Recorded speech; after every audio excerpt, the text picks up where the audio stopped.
Hello students, welcome back to my channel CBSE Mathematics class 9th English medium chapter 13 exercise 13.8 question number 4. Today we are going to start question number 4. Third question तक हम previous class में complete कर चुके थे और fourth question है the diameter of the moon is approximately 1/4 of the diameter of the earth.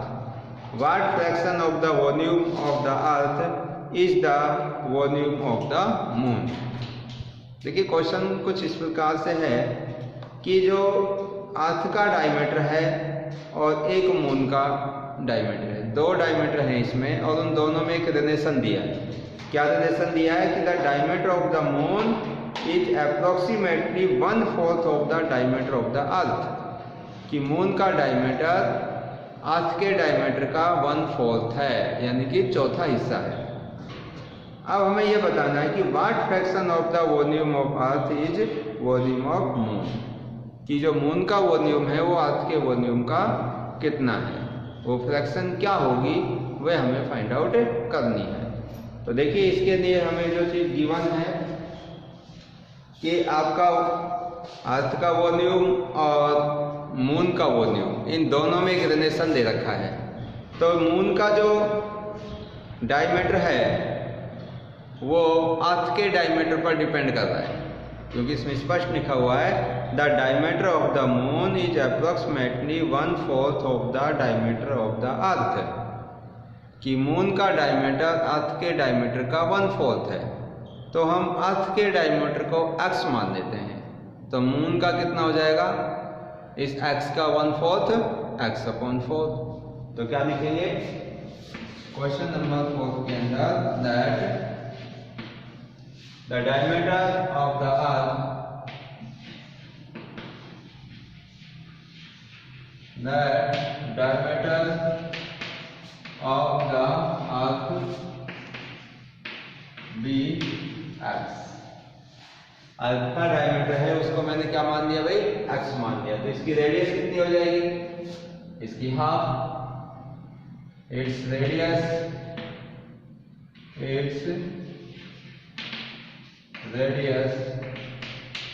will be x/2.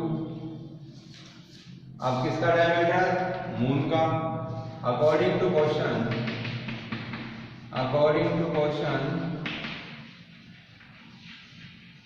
Diameter of the moon, अब बताइए कितना होगा, अर्थ के डायमीटर का 1/4 और अर्थ का कितना है x, तो इसका 1/4 हो जाएगा x/4. ये किसका डायमीटर आ गया भाई, मून का आ गया.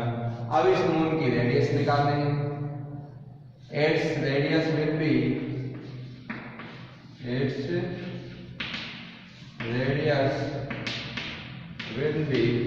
तो x/4 इसका क्या करेंगे, हाफ के लिए 2 से डिवाइड कर देंगे इसको, और 2 से जब इसको डिवाइड करेंगे तो ये आ जाएगा भाई x/4 × 1/2 = x/8.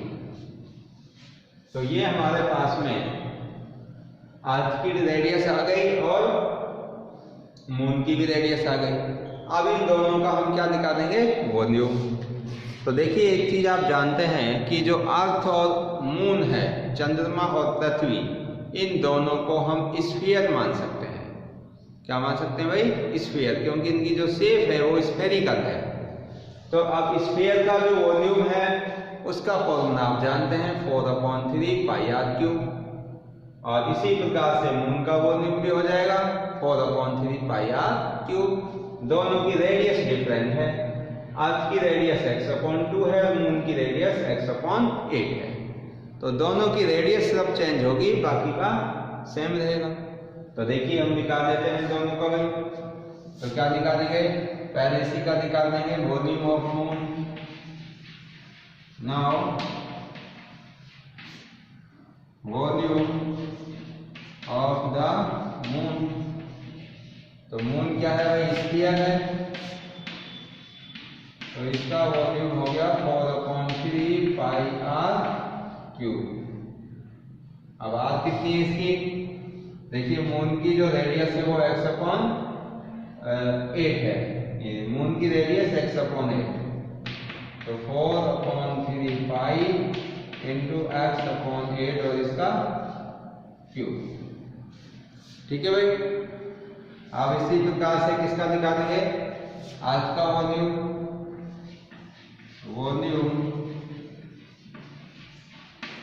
Of the earth, तो ये भी आपका स्फीयर ही है। अर्थ भी क्या है भाई? स्फेरिकल शेप है, तो इसका भी 4 अपॉन 3 पाई और आर कितनी हो जाएगी? रेडियस है इसकी x अपॉन 2, तो x अपॉन 2 का क्यूब। ठीक है। अब ये क्वेश्चन में पूछ रहा है कि इन दोनों के वॉल्यूम की फ्रैक्शन क्या होगी, तो फ्रैक्शन निकालनी है। तो volume of the moon upon volume of the earth, moon का वॉल्यूम और अर्थ का वॉल्यूम दोनों की क्या निकाल देंगे? फ्रैक्शन, मतलब एक के वॉल्यूम को दूसरे से डिवाइड कर देंगे। तो अकॉर्डिंग टू क्वेश्चन, तो देखिए भाई according to question, according to question fraction will be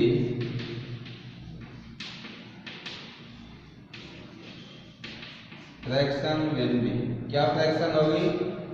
volume of moon,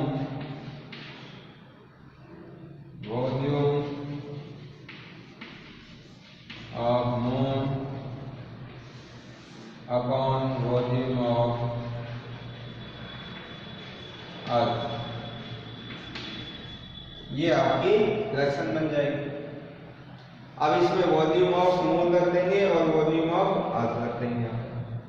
तो इसको मैं थोड़ा सा ऊपर से रफ कर देता हूं।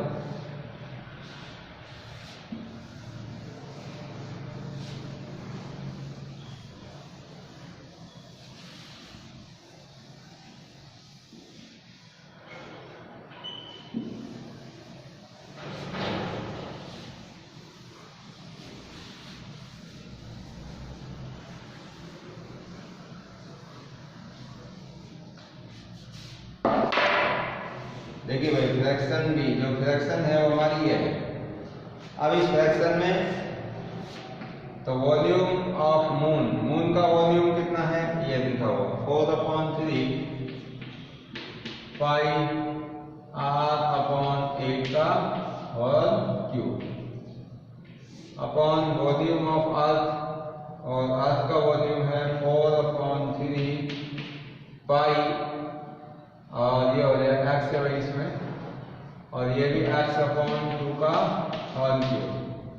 तो देखिए 4 अपॉन 3 से 4 अपॉन 3, पाई से पाई कैंसिल होगा, तो क्या आएगा? x अपॉन 8 और क्यूब अपॉन x अपॉन 2, इसका भी और क्यूब। अब x अपॉन 8 को 3 टाइम मल्टीप्लाई करेंगे, x upon 8 x upon 8 x upon 8 upon, ये भी 3 टाइम आएगा, x upon 2 x upon 2 x upon 2। अब देखिए इसमें क्या क्या कैंसिल हो जाएगा। आप देख रहे हैं कि ये x है जो कितनी बार है? 3 बार, और नीचे में x कितना है? 3 बार, तो ये कैंसिल हो गया आपस में। अब यहाँ पर क्या क्या बचेगा? 1 अपॉन, ये देखिए 8 इंटू 8 64 इंटू में 8 अपॉन 2 इंटू 2 4 4 2 जा 8। अब आप देख रहे हैं कि इस फ्रैक्शन को इससे आप डिवाइड करेंगे, यहाँ पर सभी में ये 1 अपॉन 8 था, भाई कैंसिल किया तो ये 1 अपॉन 8 बचेगा। अब इस फ्रैक्शन को इस फ्रैक्शन से डिवाइड करेंगे हम, तो क्या हो जाएगा? ये 8 से 8 कैंसिल हो जाएगा, और कितना आएगा? 1 अपॉन 64। कितना आएगा भाई? 1 upon 64।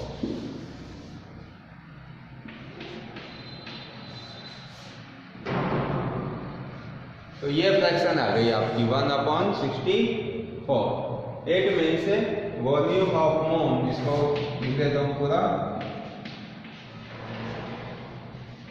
Volume of moon upon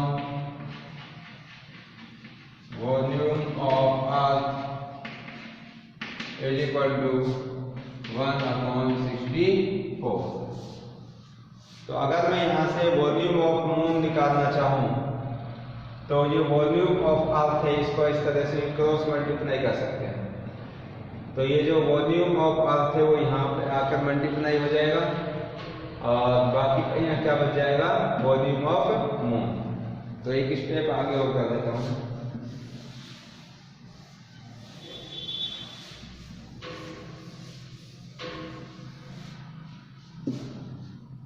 देखिए क्वेश्चन के हिसाब से पूछ रहा है कि भाई जो मून का वॉल्यूम है वो अर्थ के वॉल्यूम की कितनी फ्रैक्शन है, तो वो तो कितनी आ गई 1/64। इसका मतलब है कि वॉल्यूम ऑफ जो मून है वो अर्थ के वॉल्यूम का 1/64 है। तो यहाँ से अगर इसको मैं ऐसे क्रॉस मल्टीप्लाई करूंगा तो वॉल्यूम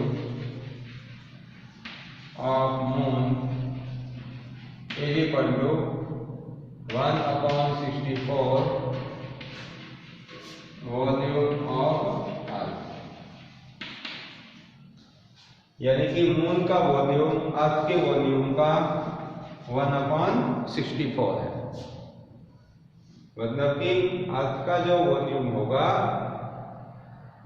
उसका 1/64 टाइम है जो मून का वॉल्यूम होगा। इसका मतलब मून का कम है और अर्थ का ज्यादा है। क्लियर है भाई? तो इस प्रकार से हम इस क्वेश्चन को कंप्लीट सॉल्व कर सकते हैं। नेक्स्ट क्वेश्चन देखिए, क्वेश्चन नंबर है 5।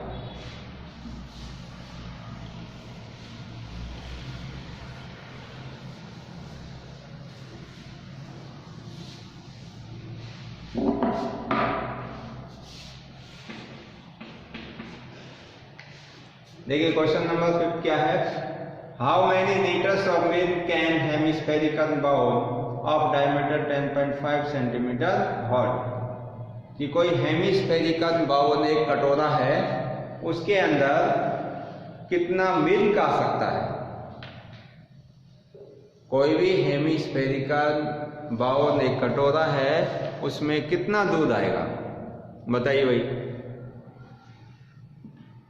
किसी भी कटोरे में दूध कितना आ सकता है, जितना उसकी क्षमता होगी, जितनी उसकी कैपेसिटी होगी, यानी कि जितना उसका वॉल्यूम होगा। तो हम हेमिस्फीयर का क्या निकाल दें, वॉल्यूम निकाल दें। तो देखिए क्वेश्चन नंबर 5 के अंदर क्या क्या गिवन है आपको। तो इसमें डायमीटर दे रखा है, diameter of the hemispherical bowl. Given क्या है, given that the diameter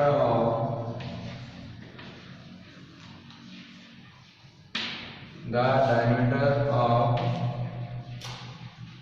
hemispherical bowl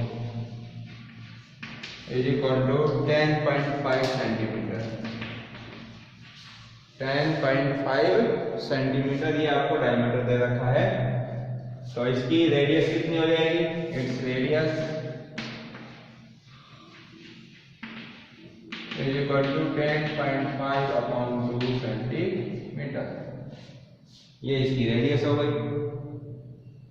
अब हम इसके अंदर कितना लीटर दूध आएगा, इसके लिए पहले तो हम इसका वॉल्यूम निकाल देंगे, यानी कि इसकी कैपेसिटी, और जो वो यूनिट आएगा वो सेंटीमीटर क्यूब में आएगा।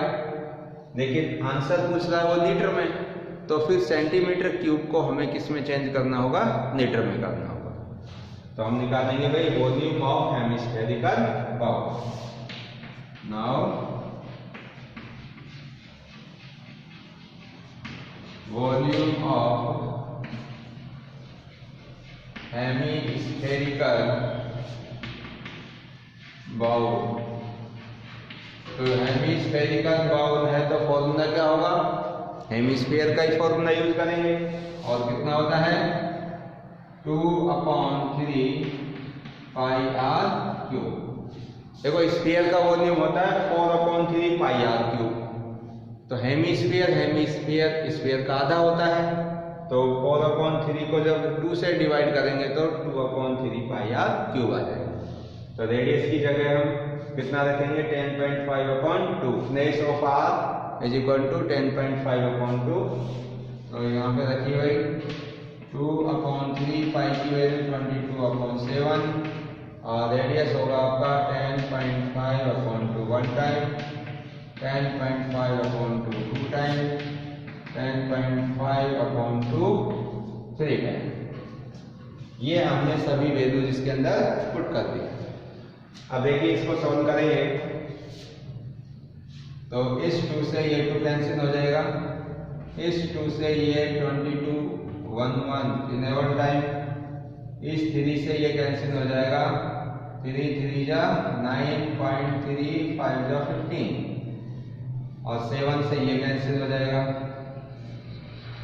7 1 जा 7 और 7 3 जा 21 7 5 जा 35।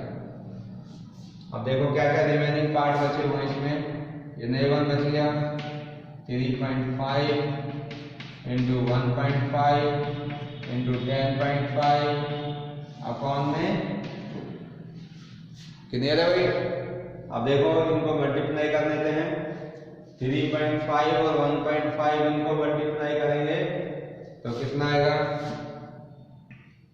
इसको इधर ही कर देता हूँ। तो देखो इन दोनों को मल्टीप्लाई कर रहे हैं तो 15 5 जा 75 और 15 3 जा 45 और 7 52, 2 के बाद कैरी आ जाएगा डेसिमल इंटू 11 इंटू 10.5 और अपॉन 2। इसको आगे सॉल्व करेंगे। अब देखिए भाई 5.25 और इंटू करेंगे, अब इसको 11 से चाहे इन दोनों को इंटू कर दीजिए तो 5.25 इंटू 11 से करेंगे तो 11 5 जा 55 और 11 1 जा 11, 1 के बाद डेसिमल अपॉन 2। अब इन दोनों संख्याओं को आपस में मल्टीप्लाई करोगे और जो आएगा उसको कितने से डिवाइड करेंगे हम 2 से। देखिए इन दोनों को मल्टीप्लाई करने पर हमारे पास आएगा 606.375 अपॉन 2 सेंटीमीटर क्यूब। इन दोनों को मल्टीप्लाई करने पर ये आया। अब इसको कितने से डिवाइड कर देंगे 2 से, तो 2 से डिवाइड करेंगे तो 2 3 जा 6 0 2 3 जा 6 फिर डेसिमल 2 1 जा 2 फिर यहाँ हो जाएगा 17 2 8 जा 16 और 2 7 जा 14। अप्रॉक्स में ये सेंटीमीटर क्यूब आया। अब ये तो आया है आपका जो वॉल्यूम आया है सेंटीमीटर क्यूब में, लेकिन क्वेश्चन में पूछ रहा है कि कितना लीटर इसमें दूध आ सकता है। तो अब इसको किस में चेंज करेंगे भाई हम, लीटर में। तो हम जानते हैं वी नो दैट, देखिए 1000 centimetre cube is equal to होता है 1 लीटर। 1000 सेंटीमीटर क्यूब में कितना होगा 1 लीटर।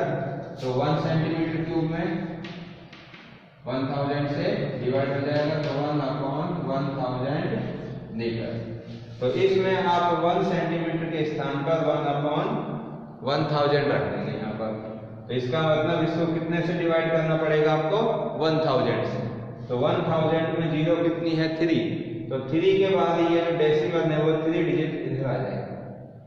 तो कितना बन जाएगा भाई, जब इसको चेंज करेंगे 1000 से तो 303.187 अपॉन 1000, ये क्या बन गया लीटर में बन गया। अब इसको अगर आप 1000 से डिवाइड करेंगे तो जो नीचे 3 जीरो है तो आपका डेसिमल ये वाला 3 अंक इधर आ जाएगा यहाँ पे। और कितना आंसर आ जाएगा भाई, आंसर बन जाएगा आपका 0.303। अब आगे की जो संख्या है इनको आप चाहे, क्योंकि डेसिमल के बाद में 2-3 डिजिट तक लिख सकते हैं हम, तो अप्रोक्सीमेट करके छोड़ देंगे। अप्रोक्स मीटर अप्रोक्स, तो ये इसका आंसर हो जाएगा। क्लियर है भाई? तो इस प्रकार से हम इस क्वेश्चन को कंप्लीट सॉल्व कर सकते हैं। तो जो भी मैंने क्वेश्चन कराए इसमें किसी भी बच्चे को कोई डाउट हो, कोई शंका हो तो आप पूछ सकते हैं। तो यहाँ से आगे के क्वेश्चन हम नेक्स्ट क्लास में सॉल्व करेंगे। So thank you and thank you very much. Okay.